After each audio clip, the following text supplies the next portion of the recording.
Welcome back student. मैं हूँ अश्विनी पटेल और आज हम चैप्टर नंबर 10 कामचोर का पार्ट 2 देखेंगे। राइट। तो आज हम पहले जानेंगे कि पार्ट वन में हमने क्या क्या देखा था।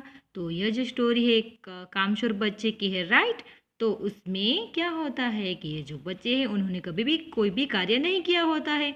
उनके यहाँ बहुत सारे नौकर हैं तो वही सारा काम करते थे। लेकिन एक दिन उनके अब्बू जो होते हैं वो उन्हें क्या कहते हैं कि बैठे बैठे मोटे होते जा रहे हैं, कुछ काम नहीं करते।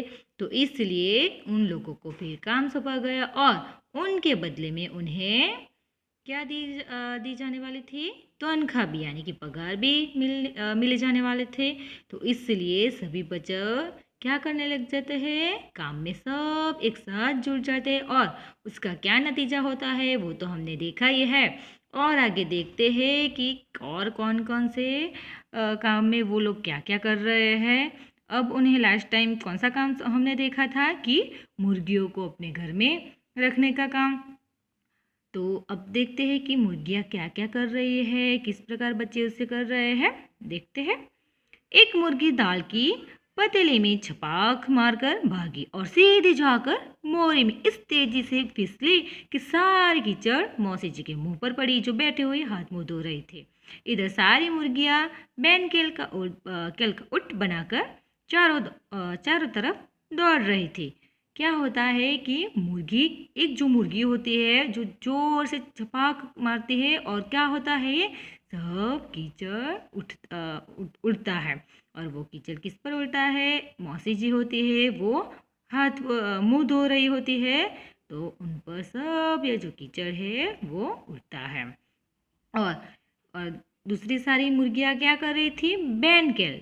बैनकेल का शब्द का अर्थ होता है बैन कल्याण की बिना नकेल, जो पशुओं की नाक में पहनाई जाने वाली रस्सी के बिना।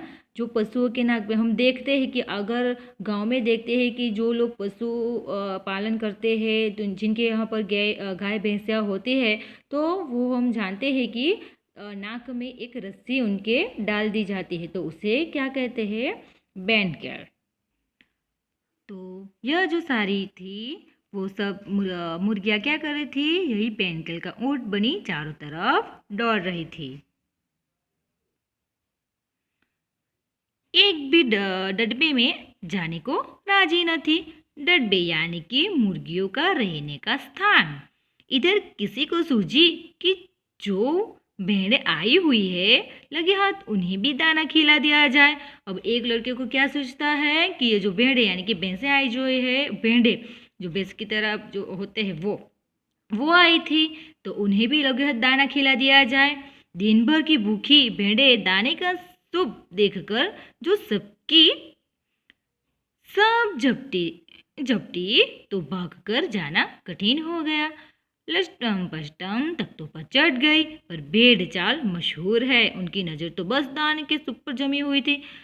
पलंगों को फलांगती, बर्तन लुढ़काती साथ साथ चढ़ गई। यह जो भैंस आई थी, भेड़ आए थे, उन्होंने भी क्या अब कर दिया है, बहुत ही शोर मचा दिया है, इधर उधर चढ़ जाती है और उसकी नज़र तो कहाँ थी, उसके दाने पर ही थी। तख्त पर बानी दीदी का दुपट्टा फैला हुआ था जिस पर गोखरी, चंपा और सलमा सितारे रखकर बड़ी दीदी मुगलानी बुआ को कुछ बता रही थी। भेड़े बहुत निसंकोच सबको रौंदती मेंगनों का छिड़काव करती हुई दौड़ गई। यानी कि यह जो भेड़ है वो तो किसी को कुछ भी नहीं देखती है। यहाँ पर एक दीदी है उसकी, वो और दीदी मुगलानी बुआ को कुछ बता रही थी तो ये वो भी भेड़ें नहीं देखती है और भेड़ें तो सिर्फ सबको रौंदती गेंदती सब छिड़काव करती हुई सिर्फ दौड़ ही जा रही थी। ये सब किसकी वजह से हो रहा था, बच्चों की वजह से। राइट। जब तूफान गुजर चुका तो ऐसा लगा जैसे जर्मनी की सेना टैंकों और बमवारों सहित उधर से छापा मारकर गुजर गई हो। जहाँ जहाँ से सुबह गुजरा भेड़े शिकारों कुत्तों की तरह गंध सूंघती हुई हमला करती गई। यानी कि भेड़ को क्या चाहिए था? सूप चाहिए था, इसलिए वो तो जहाँ जहाँ ये सूप गुजर रहा था वहाँ सब जगह जा रहे थे। हज्जन माँ एक पलंग पर दुपट्टे से मुंह ढाके सो रही थी। ये जो हज्जन माँ होती है वो क्या कर रही थी? आराम से सो रही थी। उन पर से जो भेड़ें दौड़ी तो न जाने वह सपने में किन महलों की सैर कर रही थी। दुपट्टे में उलझी हुई मारो मारो चीखने लगी। यानी कि वो बहुत ही अच्छी तरह से आराम कर रही थी, सो रही थी, लेकिन भेड़ ने उसे भी क्या किया? जगा दिया। इतने में भेड़े सूप भूलकर तरकारी वाले की टोकरी पर टूट पड़ी। तरकारी यानी कि सब्जी वाली। तो अब भेड़ क्या होती है कि ये जो सूप है वो भूल जाती है और उसे क्या दिख जाता है? तरकारी वाली। तो तरकारी वाले की सब्जियों वाली टोकरी पर वो टूट पड़ती है। वह दालान में बैठी मटर की फलियां तोल तोल कर रसोई को दे रही थी। दालान शब्द का अर्थ होता है बरामदा। तो दालान यानी कि वो तो अच्छे से बैठ कर क्या कर रही थी? मटर यानी कि मटर की फलियां तोल तोल कर रसोई को दे रही थी, यानी कि सब्जियां बांट रही थी। वो तो वह अपनी तरकारी का बचाव करने के लिए सीना तान कर उठ गई। यानी कि अब भेड़े की नज़र कहाँ थी? उनकी तरकारी पर थी। तो इसलिए वो अपनी तरकारी का यानी कि सब्जियों का बचाव करने के लिए उसके सामने सीना तान कर खड़ी रह गई। आपने कभी भेड़ों को मारा होगा तो अच्छी तरह देखा होगा कि बस ऐसा लगता है जैसे रुई के तकिए को कूट रहे हो। अगर हम इतने बड़े भेड़े के सामने आ जाए तो हमारी हालत क्या होगी? यह हमने कल्पना कर ही ली है तो हमें समझ आ ही जाएगा कि किस प्रकार इसका भी अब तरकारी वाले का भी हाल होगा। भेड़ को चोट ही नहीं लगती है ना। अगर भेड़ को हम मारते हैं तो किस प्रकार, जैसे कि हम रुई का तकिया देखा होगा, सबने होगा भी। तो रुई का तकिया हमें एक दूसरे को जब मारते हैं तो लगता है? बिल्कुल भी नहीं लगता है। तो बस यही हाल है अभी तरकारी वाली और भेड़े का।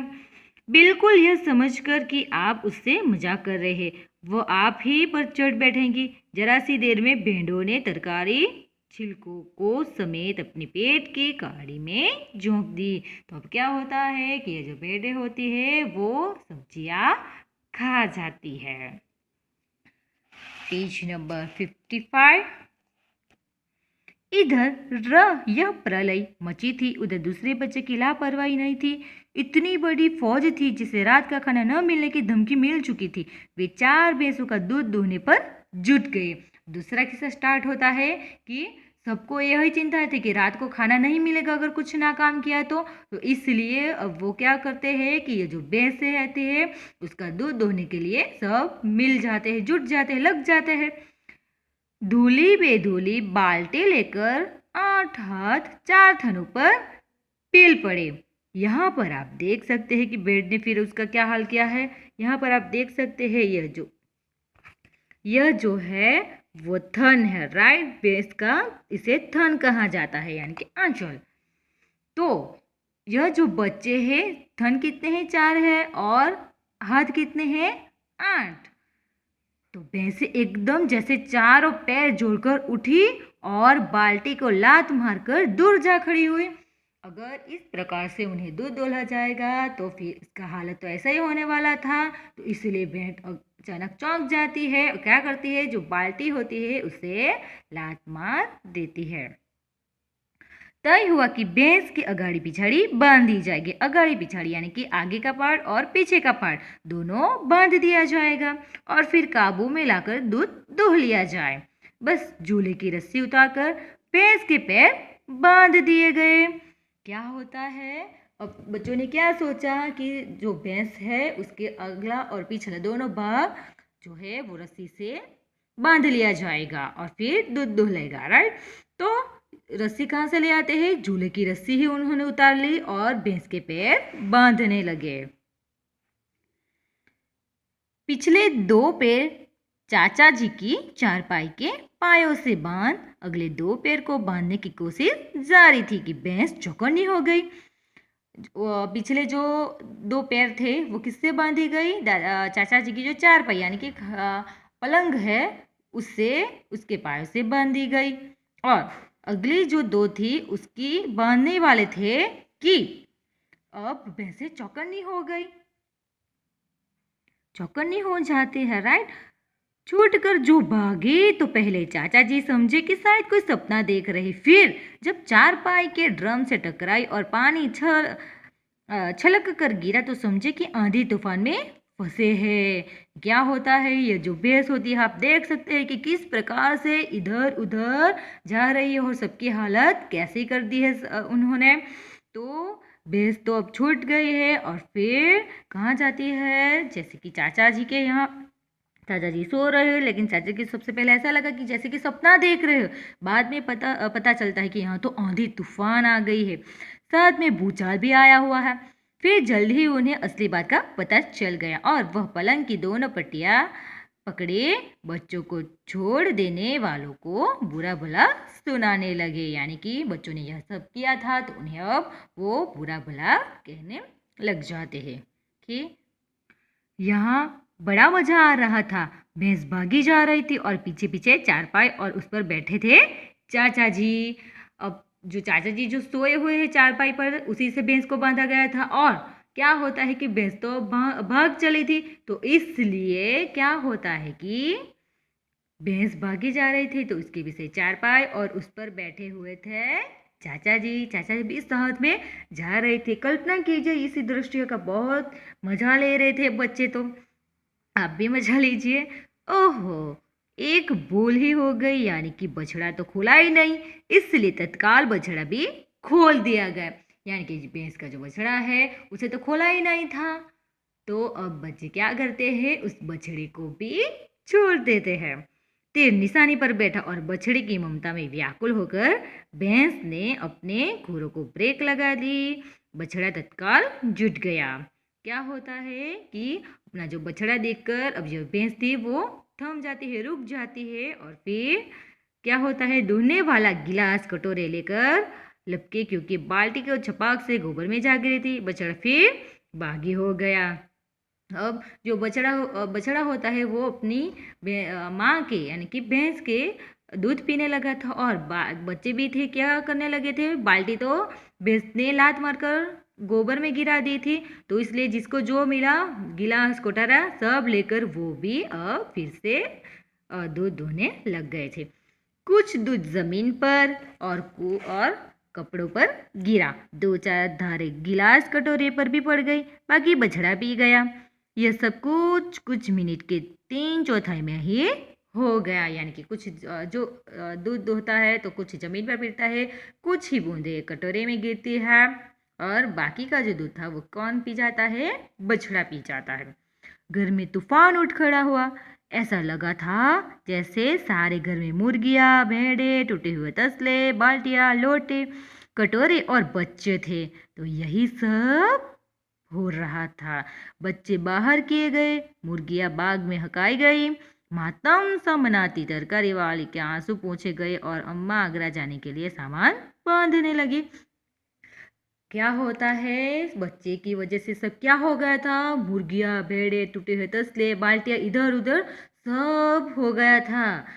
और कौन अपना मातम मनाती यानी कि दुख प्रकट करती है, कौन आ जाती है, तरकारी वाली यानी कि सब्जी वाली, क्योंकि उसकी सब सब्जियां कौन खा गए थे, भैंसे खा गए थे। और फिर अम्मा क्या करने लगती है, आगरा जाने के लिए सामान बांधने लग गई थी। या तो बच्चा राज कायम कर लो या मुझे ही रख लो, यह नहीं तो मैं चली मायके, अम्मा ने चुनौती दे दी। अम्मा ये सब बच्चे सब क्या हो जाती है, परेशान हो जाती है, इसलिए अब मायके जाने की धमकी देती है, यानी कि अपने घर, वो अपने ससुराल में थी। तो इसलिए अम्मा ने यह दे दी कि मुझे रख लो अथवा तो बच्चे को रखो, अथवा तो बच्चों का राज कायम करो, यानी कि बच्चे को ही काम सब करवाने दो।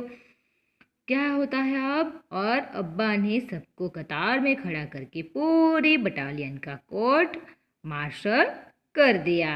सबको क्या कर दिया जाता है, यानी कि सबको अब बटालियन का कोर्ट मार्शल कर दिया जाता है। बटालियन शब्द का अर्थ होता है पलटन, जैसे कि पलटन सबकी होती है, और कोर्ट मार्शल यानी कि फौजी अदालत में सब सजा सुनाने की तरह।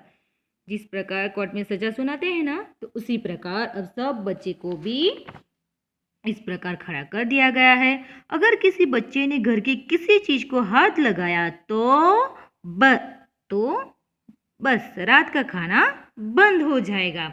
अब अबू क्या कहते हैं, किसी के बच्चे को भी घर का कोई भी चीज को हाथ न लगाने के लिए कहते हैं। ये लीजिए, इन्हें किसी करवट शांति नहीं। हम लोगों ने भी निश्चय कर लिया कि अब चाहे कुछ भी हो जाए, हिलकर पानी भी नहीं पिएंगे। स्टार्ट कहाँ से हुआ था कि हिलकर पानी पीना।